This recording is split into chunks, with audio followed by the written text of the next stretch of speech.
이번 주에 시장 가파르게 돌릴 수 있는 기초를 만들어낼 것입니다. 글로벌 시장의 흐름 보시면은 뭐 여전히 긍정적이에요. 다우지수의 경우가 고점에서부터 눌림폭이 2%뿐이 안 돼요. 2%. 그리고 니케이 지수의 흐름도 마찬가지, 독일 닥스의 경우도 마찬가지예요. 국내 증시의 흐름도 사실상의 흐름은 패닉에 빠질 흐름은 아닙니다. 다만 IT 쪽의 조정이 깊었죠. 시가총액 3조 3천억 달러까지 올라갔던 엔비디아가 마이너스 26%까지 치고 내려오다 보니 와, 이게 진짜 조정장인가라는 생각이 들 뿐입니다. 다만 이제 애플 같은 경우에도 그닥, 마이크로소프트사도 그닥 눌리지 않았어요. 10% 미만, 10% 전후 그 정도 수준에서 멈춰졌기 때문에 확장 해석할 필요가 없습니다. 확장 해석할 필요가 없어요. 결론적으로 빅테크들의 흐름, 윤정도는 테슬라를 끼지 않고 얘기를 해요. 그래서 이렇게 AI 관련주만 5종목, 이 빅테크들의 흐름은 금리를 실질적으로 낮추기 전까지는 긍정적인 추이 추세로 진행이 된다. 즉, 신고가 랠리를 재차 잡아낼 수 있다. 오늘 질문이 하나 들어왔어요. 엔비디아가 전고점 돌파할 수 있을까요? 라는 질문을 주셨어요. 그 질문은 굉장히 제가 생각할 때는 잘못된 질문이야. 전고점을 돌파할 수 있을까요의 기준이 아니야. 전고점을 돌파하지 못한다면은 반등을 이용해서 어깨에서 파는 게 그게 현명한 기준이고요. 그리고 전고점을 돌파할 수 있을까요? 26%나 빠졌는데 만약에 이 기준이 그냥 단순한 손익의 기준이라면 그건 잘못됐다는 거예요. 왜요? 방금 말씀드린 것처럼 전고점 돌파 못하면 금리를 진짜 내려? 지표가 진짜 안 좋아? 경기가 둔화됐어? 그럼 성장주 못 가는구나. 그럼 내가 어깨에서 팔아야지. 지금의 26% 투매가 아닌 어깨에서 팔아야겠구나. 아시겠어요? 나 전고점 수준까지 오면 나는 지겨워. 거기서 팔 거야. 그렇게 하면 안 된다는 거예요. 만약에 최고점에서 하셨다 할지라도.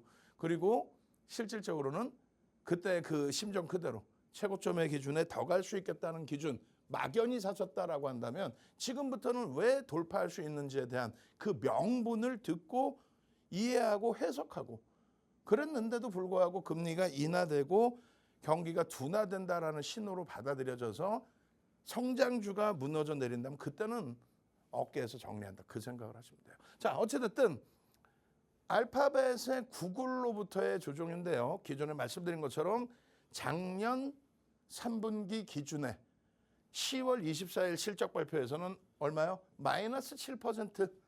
그리고 장중 9.95%까지 밀렸어요. 그래서 종가가 마이너스 9%로 끝났습니다. 그런데 그때 당시에 시가총액 대비해서 얼마요? 거의 뭐 100%에 달하는 슈팅이 나왔죠.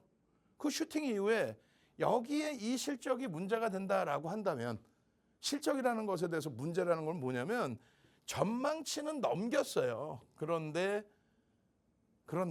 컨센서스에 부합하고 넘겼는데 향후 전망에 대해서 부정적이냐는 기준이죠. 근데 부정적이지 않단 말이야, 향후 전망치도. 그러면 차익 실현에 대한 욕구인데 그 규모가 작년에 요 수준이냐라고 했을 때 이번에는 마이너스 2%대 후반에 출발해서 마이너스 4%까지 밀린 거죠. 그리고 추가 조정이 나온 건데 차익 실현에 대한 욕구가 터졌다. 왜요? 테슬라가 마이너스 11% 폭락이 나왔단 말이에요, 이날. 그러니까 심리적인 영향을 주는 거죠. 테슬라의 시가총액은 지금 미국 시장에서 10위권에서 10위에서 왔다 갔다 하는 거예요. 10위에서. 글로벌 시장 10위 안에는 뭐 어제 잠깐 왔다가 다시 밀려 내려갔고. 결론적으로 문제가 되지 않는 내용이고, 거기에 MS사가 굉장히 중요하다고 그랬어요. 시가총액 이 당시 기준의 2위, 알파벳은 이 당시 기준의 3위, 지금 기준의 시가총액 1위, 2위를 왔다 갔다 하는 지금 기준의 알파벳은 4위. 여기서부터 여기까지는 같은 날 실적 발표가 나왔는데 올해 2분기에만 실적 발표가 MS가 알파벳보다 조금 더 늦게 나온 겁니다. 근데 MS의 실적 발표의 기준, 이거 수정을 안 해놨네. 수정해 놓은 게 있는데 혼내줘야 돼. 누구를요? 원고 작업하는 분하고 저도 혼나야지. 마지막 점검하고 왔는데. 결론은 예상치 소폭 상회입니다. 예상치 부합이에요. 부합. 근데 실적 발표 장 끝나자마자 나온 다음에 훅 하고 밀려 내려가서 마이너스 7%까지. 그러더니 돌려서 지금 마이너스 2% 전후에 축소. 이때는 어떻게 됐느냐? 알파벳이 마이너스 7% 출발하고 마이너스 9%까지 내려갈 때 시가총액 2위였던 MS는 플러스 4%에 종가가 플러스 3%, 음봉이긴 하지만 플러스로 끝난 거예요. 자, 불확실성 부분에 빅테크들의 실적이 다 나왔는데 시장의 전망치에 다 맞아 떨어졌기 때문에 3조 달러 넘기고 날아간 거 아닙니까? 여기서 뭐 전망치보다 어마어마하게 나와야 된다. 그거 아니잖아요. 결론은 MS까지의 이벤트는 이제는 긍정적으로 해소해서 받아들이면 된다. 새벽에 깜짝 놀라셨죠? 엔비디아가 7% 폭락이 나오다 보니까. 근데 결론은 MSI의 실적 발표 나오자마자 엔비디아의 슈팅은 얼마나 와요? 슈팅 해가지고 지금 시간에 거래해서 6%대 후반, 7%에 가까운 슈팅이 나오고 있어요. 누가요? 엔비디아가 110불을 넘기고 있습니다. 굉장히 주요한 라인을 넘기고 있어요. 좀 이따 설명드릴 거예요. 오늘은요, 8월 1일의 기준은요, 애플의 실적 발표가 장 마감 이후에 있습니다. 애플의 실적 전망치는요, 참 재미나요. 2달러 주당 순이익 2달러 18센트에서 2달러 18센트에서 1달러 53센트로 실적이 주당 순이익이 급격히 감소를 해. 근데 주가는 오히려 폭등이 나와서 시가총액 1위 자리를 재탄하를 합니다. 올해 1월 11일 날 MS에게 1위 자리를 물려줬다가 다시금 시가총액 1위 자리를 재탄환한 게 6월입니다. 5월부터 해서요. 실적 발표가 나오고 1달러 53센트로 실적 발표가 나오고 그럼 실적이 둔화됐잖아요. 그러면 시가총액이 더 미끄러지든지 해야 되는데 그냥 다이렉트로 3조 달러 넘기고 시가총액 1위로 등극을 합니다. 왜 그랬어요? AI 9월에 아이폰 신규 출시하면서 AI 탑재하겠다. 근데 그것이 조금 미뤄질 수 있다. 9월에는 신규 폰만 판매를 하고 출시를 하고 10월부터 다운로드 받아서 AI 기능을 사용할 수 있게끔 그렇게 진행하겠다. 어찌됐건 폰 교체 수요는 나오리라고 해석을 하고 있는 상황이에요. 결론적으로 그러한 흐름을 바탕으로 AI 흐름을 바탕으로 슈팅이 슝슝슝슝슝 안 밀렸어요 이번에. 그러니까 다시 얘기한다면 잘 보시면요. 요 기준에서 개별대 목표주가 260불, 300불에 대한 설정 범위 잡아드리고 이때가 127불 82달러입니다. 127불 82달러 7월 초입니다. 이때 이후에 엔비디아는 뭐 고점 대비 26%까지 밀려 내려왔지만 전체 시장에 대해서 공포감 갖지 마십시오라고 말씀드린 거는 이러한 흐름. 7월 8일 수준이에요. 2달러 18센트예요. 218달러 80센트입니다. 218달러 80센트. 요 화면이 얼마냐면 127달러. 227달러 죄송합니다. 227달러에서 미끄러져 내려온 부분은 9달러예요. 그러니까 고점 대비 미끄러진 게 거의 없어요. 지금 고점 대비 조정이 얼마냐면 마이너스 7.77입니다. 마이너스 7.77 시가총액 1위가. 그러니까 뭐 전체 시장이 무너진 게 아닌데 우리나라가 좀 더 패닉에 빠졌죠. 그나마 다행인 거는 하이닉스도 마이너스 26% 엔비디아의 하락률에 연동이 됐다가 결국은 마이너스 23으로 돌렸는데 엔비디아가 지금의 흐름 그대로 7%의 반등 그대로 장중 추가적인 슈팅까지 나와준다면 그렇다면은 분위기는 완전히 역전이 되죠. 가능성은 충분히 있습니다. 결론적으로 엔비디아의 실적 범위는 1달러 9센트에서 작년 5월입니다. 1달러 9센트에서 6달러 12센트까지 올라온 거예요. 실적이 뒷받침돼 있다. 어찌됐건 실적이 뒷받침돼 있다. 누가 뭐라고 해도 실적이 뒷받침돼 있고 향후 전망치도 일단은 상향돼 있다. 그 상태에서의 기준에 이때가 알파벳이에요. 말씀드린 것처럼 이번에 엔비디아의 조정, 깊은 조정은 알파벳에서부터입니다. 근데 이 알파벳의 시가총액 3위일 때 기준에 요날 작년 10월 24일 장 마감 이후의 흐름 그리고 25일 날 개파락 7%, 7.67 그 흐름 이후에 어떻게 됐다고 그랬어요? 전혀 문제없는 실적이었기 때문에 슈팅이 나오고 시가총액이 2조 달러를 넘겨질 수 있는 그 흐름까지 지금도 2조 달러 위에 있어요. 그러니까 대부분의 빅테크들이 다 이렇게 형성이 돼 있어요. 지금 계속해서 슈팅. 그리고 엔비디아의 흐름이요. 1조 달러를 넘길 때 이 갭상승의 이 크기가 얼마냐면은 플러스 26%로 출발, 플러스 29%대까지 고점을 형성, 그 다음 종가 기준이 24%대로 끝났어요. 이 갭을 메꾼 적은 단 한 번도 없고 이게 정확히 1조 달러. 여기가 정확히 우리나라 돈으로 1000조. 이 당시 기준에 삼성전자 2.5배, 삼성전자 2.5배짜리가 30% 움직인 거예요. 하루에. 그럼 무너질 때도 이렇게 무너져야 돼. 근데 그렇게 무너지지 않고 있죠. 죽어라고 빠진 게 26%야. 하루에 30% 올려놨는데 이 갭을 메꾸지도 않고 있어요. 끝난 게 아니라는 거야.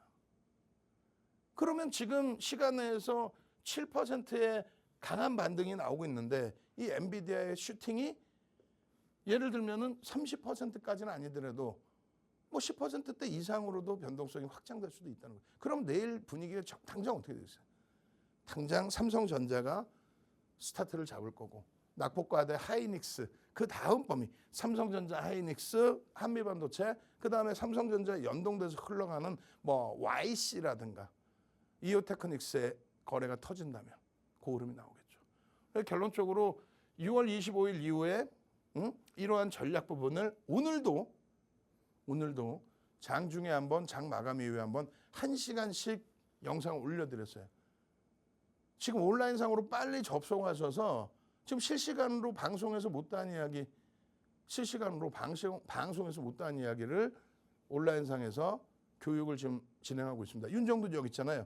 온라인상의 교육이 지금 진행되고 있고 그리고 윤정도는 방송 끝나자마자 뛰어가서 바로 또 여러분들께 내일 공략의 기준을 잡아드릴 거예요. 특히 8월 1일부터 해서의 8월 포트폴리오 오픈해드려야죠.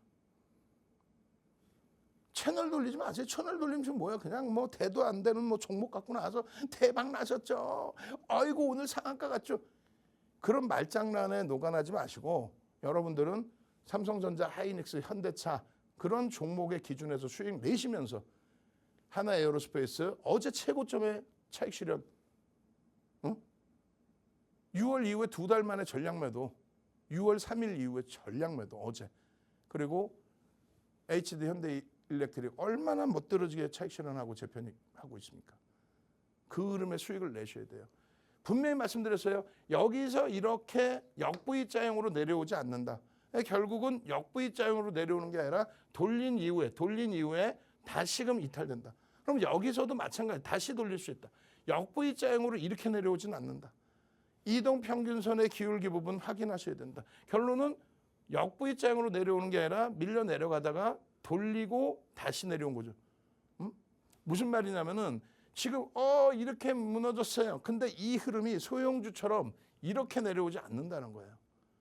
인덱스 상품의 또 시가총액 1위까지 올라갔던 그 흐름 속에서의 뭐 ETF 상품 여러분들 매매 좋아하시잖아요. 거기에 연동돼 있는 그러한 해지 물량들 그런 모든 것을 감안할 때 이렇게적으로 내려오지 않는다. 제일 중요한 거는 다 떠나서 이 황토 색깔 박스는요 60개의 캔들을 모아놓은 겁니다.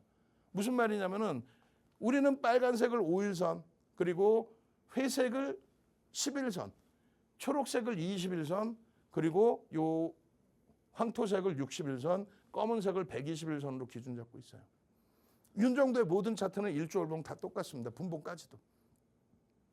그래서 OMA, 20MA, OMA, 10MA, 20MA가 완전히 단기적으로는 역배열 상태에 놓여져 있어요. 엔비디아가. 근데 지금 이 검은색으로 옆줄을 권았는데 지금 시간에서 어떻게 돼 있냐면 여기까지 지금 돌려놓은 상태 110불까지. 여기까지. 이게 조금 더 가팔라지면은 요 단기 이평은 빠르게 회복이 될 수 있습니다. 그러면 중기적으로 훼손이 될 거냐라고 했을 때 이 60MA가 훼손이 되려면 이 박스가 60MA라는 건 60개의 캔들의 종가를 묶어놓은 거예요. 그게 일봉이든 주봉이든 월봉이든. 60개의 캔들의 종가, 요게 60일 전에 캔들의 종가예요.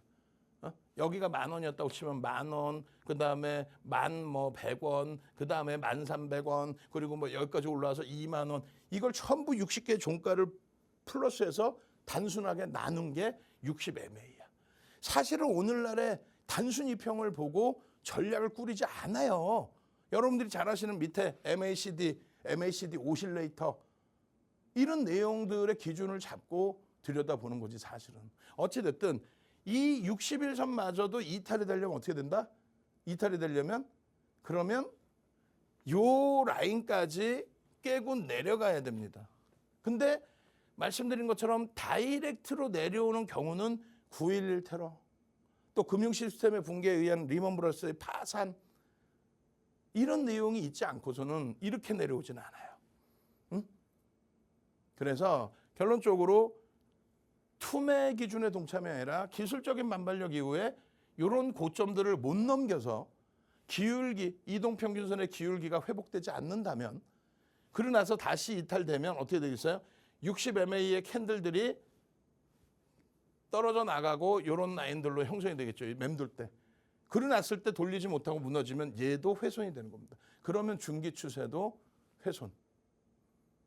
이해되시죠? 일봉에서 어지럽다 그러면 이걸로 보시는 거예요. 주봉으로. 주봉에서 지금 데드크로스가 나왔습니다. 데드크로스가 진성이냐 가성이냐를 놓고 이야기할 때에는 진성은 아까처럼 이렇게 다 역배열이 됐을 때예요. 근데 그렇지 않고 요 이평선 10MA는 상향되고 있는데 5MA만 하향됐다. 그러면 요게 빠르게 돌리면 상관이 없습니다. 그리고 얘가 꺾이지 않는 한 진성이 아니에요. 그러니까 굉장히 공격적인 조정이 나온다 이렇게 보지는 않아요. 그리고 20MA의 요 기울기도 놓고 보셔야 되잖아요. 똑같습니다. 20개의 캔들 여기까지입니다. 요 캔들의 요 종가 라인이 훼손이 돼야 돼. 그럼 100불 이하로 확 내려와야 돼. 뭐 내려올 수도 있겠지. 근데 고점 대비 26% 조정받은 요 시가총액 1위까지 올라왔던 종목이 다이렉트로 내려오는 케이스는 극히 제한적이다라고 말씀드렸죠. 전체 시장의 흐름이 그렇게 연동이 돼야 돼. 가능성이 제한적입니다. 그래서 결론은 요 20MA가 훼손되기 위해서는 요 라인이 이탈돼야 되고 10MA가 이탈되려면은 여기가 이탈됐어요. 지금 이탈됐는데 종가상으로 완전히 이탈되고 그 다음에 이렇게 내려가면 요 10MA도 내려옵니다. 그러면 진성 데드크로스예요. 아 그럼 단기적으로 5주 10주 동안에는 추이가 굉장히 약할 수밖에 없구나. 이렇게 해석을 할 수밖에 없어요. 다만 지금 시간에서 110불 위로 돌려놓고 있다고 그랬죠. 110불 위로 돌려놓고 있다. 그렇게 된다면 5MA는 꺾여져 있었다 할지라도 10MA가 유지되고 20MA의 기울기도 여전히 우상향의 기준이 된다. 일시적인 충격이다라는 해석을 기술적으로는 이렇게 표현하는 겁니다. 이런 내용을 방송에서 1시간, 2시간씩 어떻게 하겠습니까? 저도 맨날 이렇게 해드리고 싶어요. 근데 어떻게 이걸 다 1시간, 2시간 하겠냐고. 대안은 온라인뿐이 없어요. 온라인에서 동영상 교육 무료로 받으시고 전략 기준 들어보시고 무료로. 그렇게 해서 이때도 얼마나 공포감이었습니까? 이때가 얼마예요? 440불입니다. 그런데 거기에 목표 주가를 650불을 잡아드려요. 결국은요. 튕겨져 올라가죠. 그리고 나서는요. 여기에서 아까 보신 그 내용인데 2달을 고생하신 거예요. 월봉에. 근데 윤정도 말 따라서 이렇게 장악 확인형으로 돌려놓고 또 갭까지 나온 이후에 또 하락 장악형입니다. 하락 장악형의 갭이 메꿔져 버렸어요. 갭이, 이 힘센 갭이. 이때가 얼마? 762불입니다. 근데 결론은 1100불을 목표 주가를 그대로 유지해놨어요. 그러니까 여기서도 50% 이상 다시 올릴 거다. 여기서도 50% 이상 올릴 거다. 결론은 이 흐름도 이렇게 꼬리 달고 돌리면서의 흐름으로. 여기서 한 번, 여기서 또 한 번. 그리고 지금 또 어떻게 했어요? 요 갭을 메꾸는 장대 음봉입니다. 그런데 굉장히 재미난 거는 지금 이 110불을 넘기고 있다는 거예요. 인위적으로 만들었든 아니든 이 110불을 지금 시간에서 돌리고 있어요. 아침에 보시는 분들은 벌써 이미 돌려놨겠죠. 그럼 이 갭이 유지가 되는 거예요. 그럼 추세 강화는 지속된다라고 해서 그럽니다. 그러면 기존에도 매번 이럴 때 여러분들께 목표 주가 설정 범위를 50%를 잡아드렸어요. 그러면 전거래일 종가에 103불이면 최소 150불 이상으로 목표 주가를 설정한다는 거예요. 최소. 이 목표 주가는 유지를 하고 있고 다시 돌리고 있는 상황이니까. 이해되시죠? 그렇게 해서 여기서 목표 주가 50% 돌파. 여기서도 추가 목표 주가 50%또 돌파. 여기서도 똑같이 최소 50% 그리고 더블의 목표 주가까지 엔비디아를 설정한다. 왜요? 실적이 뒷받침돼 있다. 그 내용을 말씀드린 거예요. 그럼 우리나라도 그 기준에서 놓고 봐야 되겠죠. 자, 일단 한 템포 쉬어갑니다. 한 템포 쉬어갑니다. 이 영상 그대로 제가 8월 1일 날 또 잘라서 온라인상에 올려놓을 테니까 그대로 또 공부하십시오. 너무 짧아서 20분 동안 다 이해를 못하겠다 하시는 분들 찾아오셔서 1시간, 2시간, 3시간짜리 버전 다 들으시고 공부하셔야 돼요. 저는 물 한 모금 마시고 와서